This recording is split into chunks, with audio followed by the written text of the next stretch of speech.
practice lang ang exchange partner para sa straight night thrust. So ang ano nito is mula sa lower, so usually lower din ang target. So hindi tayo gagamit ng malawing distance, hindi rin tayo gagamit ng counter moves maliban sa depensa lang o disarming lang. Hindi rin tayo mag-footwork. Okay? Sundan nyo lang, unti-unti, babagalan lang, hindi natin bibilisan para makasunod kayo kung paano ginagawa ito. Okay?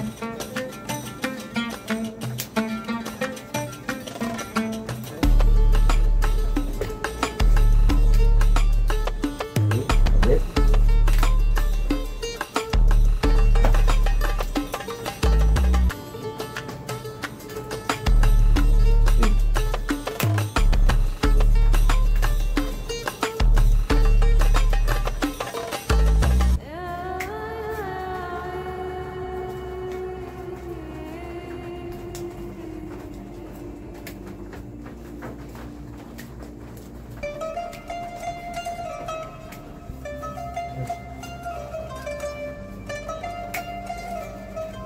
Kasi nyo, hindi natin gagawin, disarm na tayo ng hawak natin, hindi tayo gagamit ng distraction.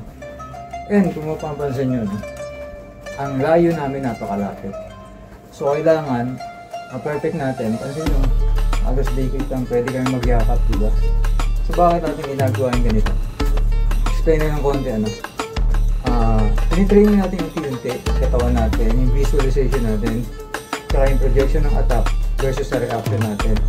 So abangan nyo yung ibang explanation dito, bakit ganun kalapit, bakit walang support, and bakit hindi kami nagagawa ng distraction. Okay, and yung mga next na explanation, effective nga ba ito? Depends on ito. Okay, abangan nyo po.